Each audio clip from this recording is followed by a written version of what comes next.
Hi guys, welcome back to drama hubs. നമ്മൾ ഇന്ന് ഈ ഡ്രാമയുടെ നെക്സ്റ്റ് പാർട്ടാണ് കാണാൻ പോകുന്നത്. വീഡിയോയിലേക്ക് പോകുന്നതിന് മുമ്പ് നമ്മൾ പുതിയൊരു ചാനലും കൂടി ക്രിയേറ്റ് ചെയ്ത കാര്യം പറഞ്ഞിരുന്നല്ലോ. അതിലൊരു നല്ല ഡ്രാമ ഇപ്പോൾ ഓൺഗോയിങ് ആയിട്ട് നമ്മൾ ചെയ്തുകൊണ്ടിരിക്കുന്നുണ്ട്. സീറോ ഇൻ ദി മൂൺലൈറ്റ് എന്ന് പറഞ്ഞ ഒരു തായ് മിനി ഡ്രാമയാണ്. എഫോർ തായ്ലാൻഡിലെ റെന്നിംഗോയാണ് അതിലെ പേരായിട്ട് വരുന്നത്. സോ ആ ഡ്രാമ കാണാൻ താല്പര്യമുള്ളവര് ആ ചാനലും കൂടി ഒന്ന് സബ്സ്ക്രൈബ് ചെയ്ത് നമ്മൾ സപ്പോർട്ട് ചെയ്യാം. ലിങ്കും കാര്യങ്ങളും ഞാൻ ഡിസ്ക്രിപ്ഷൻ ബോക്സിൽ കൊടുത്തേക്കാം. സോ ഇപ്പൊ നമുക്ക് നേരെ വീഡിയോയിലേക്ക് പോകാം. കഴിഞ്ഞ പാർട്ടിൽ നമ്മൾ കണ്ടത് സോഫ്റ്റ് ഹീറോ റൂഡായ ഹീറോയോട് എങ്ങനെയെങ്കിലും ശരീരത്തിലേക്ക് കൊണ്ടുവരണമെന്ന് പറഞ്ഞിരുന്നല്ലോ. ഇപ്പൊ ആ പ്ലാൻ അനുസരിച്ച് അവൻ നേരെ ഹീറോയിനെ പോയി കണ്ട് എന്നോട് ക്ഷമിക്കെന്ന് പറഞ്ഞിട്ട് അവളുടെ കയ്യിലേക്ക് കയറി പിടിക്കുവാണ്. ഇവൾക്കാണെങ്കിൽ ഒന്നും മനസ്സിലാകുന്നില്ല. എന്നാലും പതിവ് പോലെ അവന്റെ കരണ്ട് നോക്കി അടിക്കുന്നുണ്ട്. ഇപ്പോ റൂഡായ ഹീറോ പിന്നെയും സോഫ്റ്റ് ആയി മാറിയിരിക്കുകയാണ്. സോഫ്റ്റ് ഹീറോ ആയി മാറിയവൻ വളരെ നല്ലവനാണ്. അതുമാത്രമല്ല, അവൻ എങ്ങനെ ഗേൾസിനോട് സംസാരിക്കാൻ പെരുമാറണം എന്നൊക്കെ അറിയാം. ഇങ്ങനെ നേരിട്ട് വന്ന് പ്രപ്പോസ് ചെയ്ത് ബൊക്കെയൊന്നും കൊടുത്ത് ടോർച്ചർ ചെയ്യില്ല. അതിന് പകരം ഇൻഡയറക്റ്റ് ആയിട്ട് ഹീറോയിനെ കെയർ ചെയ്യുകയാണ്. അവള് ചോദിക്കാതെ തന്നെ കോഫി വാങ്ങിക്കൊണ്ടുവന്ന് കൊടുക്കുന്നു. അവള് തണുത്തിരിക്കുമ്പോ സ്കാർഫ് വാങ്ങിക്കൊണ്ടുവന്ന് കൊടുക്കുന്നു. ഇങ്ങനെയൊക്കെ അവൻ ചെയ്യുന്നത് കൊണ്ട് ഹീറോയിനും സാരമില്ല, ശല്യമില്ലാതിരുന്ന് കുറച്ച് ഹെൽപ്പ് ഒക്കെ ചെയ്യുന്നുണ്ടല്ലോ എന്ന് വിചാരിച്ച് അവള് സൈലന്റ് ആയിട്ടിരിക്കുകയാണ്. അങ്ങനെ കുറച്ച് നാളുകൾ കടന്നു പോകുന്നുണ്ട്. അപ്പൊ ആ സോഫ്റ്റ് ഹീറോ എന്താ ചെയ്യുന്നതെന്ന് നോക്കിയാല്, ഒരു ദിവസം കോളേജിലായിരിക്കുന്ന സമയത്ത് അവൻ ബ്രോഡ്കാസ്റ്റിംഗ് റൂമിലേക്ക് പോയി മൈക്ക് ഓൺ ചെയ്ത് എനിക്കൊരു പെൺകുട്ടിയെ വളരെ ഇഷ്ടമാണ്, അവളോട് എനിക്കൊരു കാര്യം പറയാനുണ്ട്, അതിനുവേണ്ടിയാണ് ഞാനിപ്പോ സംസാരിക്കുന്നതെന്ന് പറഞ്ഞ് അവൻ തുടങ്ങുവാണ്. ഇത് കേട്ടപ്പോഴേ ഹീറോയിന് മനസ്സിലായി ഇവൻ പ്രൊപ്പോസ് ചെയ്യാൻ പോകുവാണെന്ന്. അതുകൊണ്ട് അവൾ ഓടി, എടാ നിർത്തിടാ, എന്നെ നാണം കെടുത്തില്ലെന്ന് പറഞ്ഞ് ഓടി വരുവാണ്. ഇവിടെ ഹീറോ ആണെങ്കിൽ നിർത്താതെ സംസാരിച്ചുകൊണ്ടിരിക്കുന്നുണ്ട്. ഓടി വന്നവള് നിർക്കെന്ന് പറഞ്ഞ് അലറുന്നത് മാത്രമേ കാണിക്കുന്നുള്ളൂ. അവിടെ നിന്ന് ഇപ്പൊ സീൻ കട്ട് ചെയ്താല് ഉറങ്ങിക്കൊണ്ടിരിക്കുന്ന നമ്മുടെ ഹീറോ കണ്ണു തുറക്കുന്നതാണ്. പക്ഷേ സോഫ്റ്റ് ഹീറോ ആയിരുന്ന അവൻ പെട്ടെന്ന് റോഡ് ഹീറോ ആയിട്ട് മാറിയിരിക്കുകയാണ്. ഇപ്പൊ ഇവനും എന്തായിരിക്കും സംഭവിച്ചിട്ടുണ്ടാകുക എന്ന് ചിന്തിക്കുമ്പോ ഫോണില് ഇന്നലെ എന്തൊക്കെയാണോ നടന്നത് അതൊക്കെ എഴുതി വെച്ചിട്ടുണ്ട്. ഇന്നലെ നമ്മുടെ ഹീറോയിൻ ഓടി വന്ന് നിർത്തുന്ന പറഞ്ഞതിന് ശേഷം, നിനക്ക് എന്താടാ പ്രശ്നം, എനിക്ക് നിന്റെ ഗേൾ ഫ്രണ്ട് ഒന്നും ആയിരിക്കാൻ പറ്റില്ല, പ്ലീസ് എന്ന് പറഞ്ഞ് അവനോട് കെഞ്ചുവാണ്. ഇപ്പൊ ഇത് കേൾക്കുന്ന അവനും, ശരി നീ എനിക്ക് ഗേൾ ഫ്രണ്ട് ആയി വന്നില്ലെങ്കിലും കുഴപ്പമില്ല, പക്ഷെ നീ എന്റെ മോഡലായിട്ട് നിൽക്കണം, എനിക്ക് നിന്നെ നോക്കി വരയ്ക്കണം എന്ന് പറയുവാണ്. ഹീറോയിനും ഇത് കേട്ട്, ശരി അതെങ്കിലും ഞാൻ ചെയ്യാം, പക്ഷെ ഇങ്ങനെയുള്ള ഓരോന്ന് നീ ചെയ്ത് കൂട്ടരുത്, ദയവ് ചെയ്ത് എന്നെ ഇനി നാണം കെടുത്തരുതെന്ന് പറഞ്ഞ് കാല് പിടിക്കുവാണ്. സോ ഇതെല്ലാം സോഫ്റ്റ് ഹീറോ അവന്റെ ഫോണിൽ എഴുതി വെച്ചിട്ടുണ്ട്.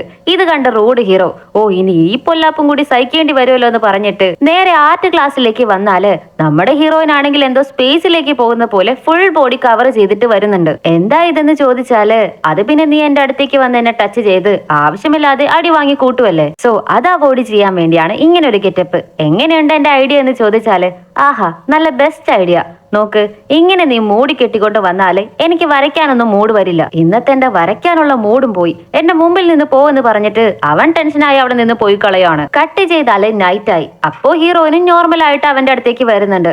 ഹീറോ അവളെ നോക്കി വരയ്ക്കാനായിട്ട് നിൽക്കുമ്പോ, ഞാൻ എന്തിനാണ് ഇങ്ങനെ പെയിന്റിങ് ചെയ്യാൻ തുടങ്ങിയതെന്ന് നിനക്ക് അറിയാമോ എന്ന് ചോദിക്കുവാണ്. ഇവളും കൺഫ്യൂസ്ഡ് ആയിട്ട്, ഇല്ല എന്തിനാ എന്ന് ചോദിച്ചാല്, ഇപ്പൊ അവൻ വളരെ ക്ലോസ് ആയിട്ട് അവളുടെ അടുത്തേക്ക് വന്ന് നിന്നിട്ട്, അതെന്താന്ന് വെച്ചാല് ചെറിയ പ്രായത്തില് എന്റെ അമ്മയും അച്ഛനും എന്നെ തനിയെ വിട്ടിട്ട് പോകും. ഒരു ഇരുട്ടായ റൂമിലായിരിക്കും ഞാൻ ഇരിക്കാറ്, അതുകൊണ്ടാ എനിക്ക് ഇരുട്ട് കണ്ടാലേ പേടി. പക്ഷെ ആ സമയത്ത് ഞാൻ ഒരു പെൺകുട്ടിയെ കണ്ടുമുട്ടി. എന്റെ വീടിനടുത്ത് തന്നെയാണ് ആ കുട്ടിയും താമസിച്ചിരുന്നത്. അവൾ എന്നോട് സംസാരിക്കാൻ തുടങ്ങി. പിന്നീട് അവൾക്ക് വേണ്ടി ഓരോ ദിവസവും ഞാൻ വെയിറ്റ് ചെയ്യും. അവള് പോയി വരുന്നത് വരെ സമയം നീക്കാൻ വേണ്ടിയാണ് ഞാൻ തുടക്കത്തിലെ വരക്കാൻ തുടങ്ങിയതെന്ന് അവൻ പറയുവാണ്. ഹീറോയിന് ഇത് കേട്ട് കുറച്ച് ഇൻട്രസ്റ്റ് ആയിട്ട് തോന്നുന്നുണ്ട്. ആരാ പെൺകുട്ടി, അവളിപ്പോ എവിടെയാ ഉള്ളതെന്ന് ചോദിച്ചാല്, പണ്ട് ഇവിടെ നിന്ന് 3 തെരുവിനപ്പുറം ഒരു വീട്ടിലാണ് ഞങ്ങൾ താമസിച്ചിരുന്നത്. അപ്പൊ ആ സമയത്ത് ആ പെൺകുട്ടിയും അവിടെ താമസിച്ചിരുന്നു. ഇപ്പൊ അവൾ എവിടെയാണെന്ന് എനിക്ക് അറിയില്ലെന്ന് അവൻ പറയുവാണ്. ഇത് കേട്ട് ഹീറോയിൻ ഷോക്ക് ആകുന്നുണ്ട്.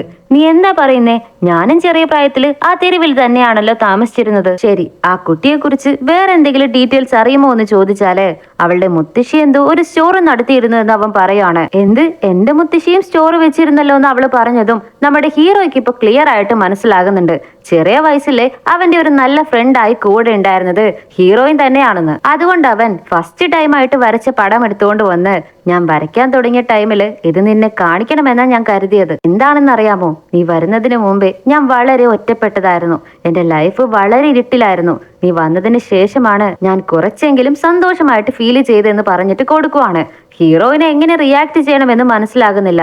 ഉടനെ തന്നെ അവൾ ഒന്നും മിണ്ടാതെ തന്നെ കൺഫ്യൂസ്ഡ് ആയിട്ട് പുറത്തേക്ക് ഇറങ്ങി വരുവാണ്. അപ്പോ ശരിക്കും നമ്മൾ ചെറിയ വയസ്സിൽ സംസാരിച്ച പയ്യൻ ഇവൻ തന്നെയാണോ എന്ന് അവള് ചിന്തിച്ചിട്ടേ നടന്നു വരുവാണ്. ആ സമയത്ത് ഹീറോയിന്റെ ഫ്രണ്ട് ആ വഴി വരുന്നുണ്ട്. ഇവളുടെ മുഖം കണ്ടതും എന്താ മോളെ നിന്റെ എക്സ്പ്രഷൻ ഒന്നും ശരിയല്ലല്ലോ, നിനക്ക് ഹീറോയോട് ലവ് തോന്നി തുടങ്ങിയോ എന്ന് ചോദിച്ച് കളിയാക്കിയതും ഒന്ന് മിണ്ടാതിരിക്കടി, എനിക്കൊന്നും അവനെ ഇഷ്ടമല്ല. ക്ലിയർ ആയിട്ട് പറഞ്ഞാല് അവൻ എന്റെ ടൈപ്പേ അല്ല.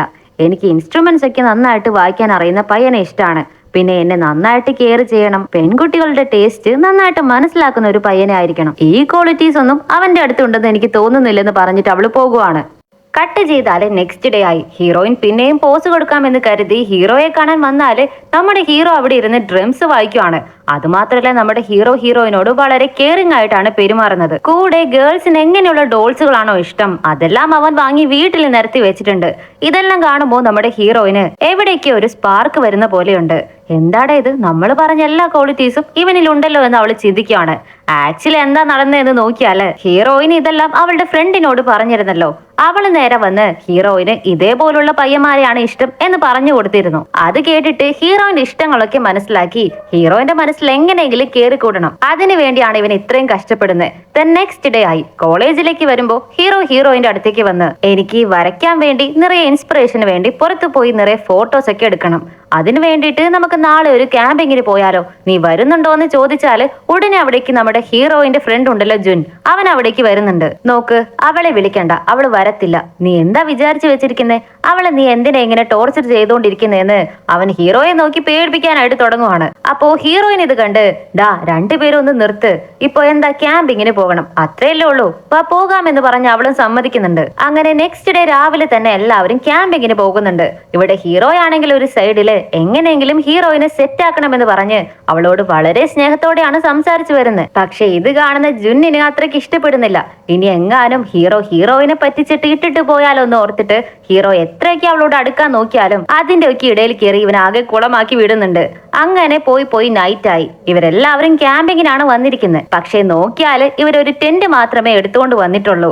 എനിക്കിരുട്ട് പേടിയാണ്, അതുകൊണ്ട് ഞാൻ ടെന്റിൽ ഉറങ്ങുമെന്ന് ഹീറോ പറയും. ഉടനെ ജുന്നും അത് പള്ളി പോയി പറഞ്ഞാൽ മതി, ഞാനാണ് ടെന്റ് ഉണ്ടാക്കിയത്, അതുകൊണ്ട് ഞാൻ അതിൽ ഉറങ്ങുമെന്ന് പറഞ്ഞ് രണ്ടുപേരും വഴക്കായി. ഇത് കണ്ടിട്ട് ഹീറോയിന്റെ ഫ്രണ്ട് അത് ശരി, ഞങ്ങൾ പെണ്ണുങ്ങൾ ഇവിടെ രണ്ടുപേരുണ്ടായിട്ട് നിങ്ങൾ ആണുങ്ങൾ ക്യാമ്പിൽ ഉറങ്ങാൻ പോകുവാണെന്നോ? ഞങ്ങളാണ് ക്യാമ്പിൽ ഉറങ്ങാൻ പോകുന്നത്, നിങ്ങൾ രണ്ടുപേരും പുറത്ത് കിടന്നാൽ മതി എന്ന് പറഞ്ഞ് പാവങ്ങളെ രണ്ടുപേരും പുറത്താക്കുന്നുണ്ട്. നോക്കിയാല് കൊതുകടിയും കൊണ്ട് പാവങ്ങള് തണുത്ത് വിറച്ച് കെട്ടിപ്പിടിച്ച് പിറുപിറുത്തോണ്ടേ കിടന്ന് ഉറങ്ങുവാണ്. കുറച്ചു നേരം കഴിഞ്ഞതും ജുന്നു കൂർക്കം വലിച്ചു കിടന്ന് ഉറങ്ങുവാണ്. പക്ഷെ ഹീറോ കണ്ണ് തുറക്കുന്നുണ്ട്. അവൻ എഴുന്നേറ്റത് നേരെ വന്ന് ഹീറോയിനെ വിളിച്ചു നിർത്തി എനിക്ക് നിന്നോട് കുറച്ച് സംസാരിക്കണം, വാ എന്ന് പറഞ്ഞ് വിളിക്കുവാണ്. അവളും കൺഫ്യൂസ്ഡ് ആയിട്ട് എന്തിനാന്ന് ചോദിച്ചാല് ഞാൻ നിന്നെ വെറുതെ വിളിച്ചതല്ല, ഒരു അത്യാവശ്യ കാര്യമുണ്ട്, അതുകൊണ്ടാണ് വാ എന്ന് പറഞ്ഞിട്ട് അവൻ പോകുവാണ്. ഇവളും ഒരു ഡൗട്ടോട് കൂടി അവന്റെ പിന്നാലെ പോകുന്നുണ്ട്. ഇതോടെയാണ് ഈ പാർട്ട് ഇവിടെ കഴിഞ്ഞിരിക്കുന്നത്. ഈ പാർട്ട് എല്ലാവർക്കും ഇഷ്ടമായെന്ന് കരുതുന്നു. ഇതിന്റെ അടുത്ത പാർട്ടുമായിട്ട് ഞാൻ വേഗം തന്നെ വരുന്നതായിരിക്കും. മിസ് ചെയ്യാതെ കാണുന്നുണ്ടെങ്കിൽ നമ്മുടെ ചാനൽ സബ്സ്ക്രൈബ് ചെയ്യുക, അടുത്തുള്ള ചെറിയ ബെല്ലൈക്കണും കൂടി എനേബിൾ ചെയ്ത് വെച്ചേക്കാം. എന്നാലേ ഞങ്ങൾ ഇനി അപ്ലോഡ് ചെയ്യുന്ന ഓരോ വീഡിയോസും നിങ്ങളുടെ ഫോണിലേക്ക് നോട്ടിഫിക്കേഷൻ ആയിട്ട് കിട്ടും. പിന്നെ ഇതേപോലുള്ള വീഡിയോസ് കാണാൻ ഇഷ്ടമുള്ള നിങ്ങളുടെ കൂട്ടുകാർക്കും ഈ വീഡിയോസ് ഷെയർ ചെയ്ത് കൊടുക്കാനായിട്ട് ശ്രമിക്കാം. വീഡിയോ കണ്ടു കഴിഞ്ഞാൽ നിങ്ങൾക്ക് വീഡിയോ കുറിച്ച് തോന്നുന്ന എന്ത് അഭിപ്രായമാണെങ്കിലും കമന്റ് ബോക്സിൽ പറയാനായിട്ട് മറക്കരുത്. പിന്നെ നമ്മുടെ ഇൻസ്റ്റാഗ്രാമും മറ്റ് ചാനൽസും ഫോളോ ചെയ്യാത്തവരാണെങ്കിൽ അതും കൂടി ഒന്ന് ഫോളോ ചെയ്ത് നമ്മളെ സപ്പോർട്ട് ചെയ്യുക. പുതിയ ചാനലിന്റെ കാര്യം എല്ലാവരും മറന്നിട്ടില്ലെന്ന് വിചാരിക്കുന്നു. അപ്പോൾ ഇവിടെ കൊടുക്കുന്ന സപ്പോർട്ടും അവിടെ നമുക്ക് തരാം. നല്ലൊരു പുതിയ ഡ്രാമ നമ്മൾ സ്റ്റാർട്ട് ചെയ്തിരിക്കുകയാണ്, അതും ഒന്ന് കണ്ടു നോക്കുക. ഞാൻ ലിങ്ക് ഡിസ്ക്രിപ്ഷൻ ബോക്സിൽ കൊടുത്തിട്ടുണ്ട്. സോ നമുക്ക് ഈ ഡ്രാമയുടെ മറ്റൊരു പാർട്ടുമായിട്ട് വേഗം തന്നെ വരാം. അതുവരയ്ക്കും എല്ലാവർക്കും ബൈ.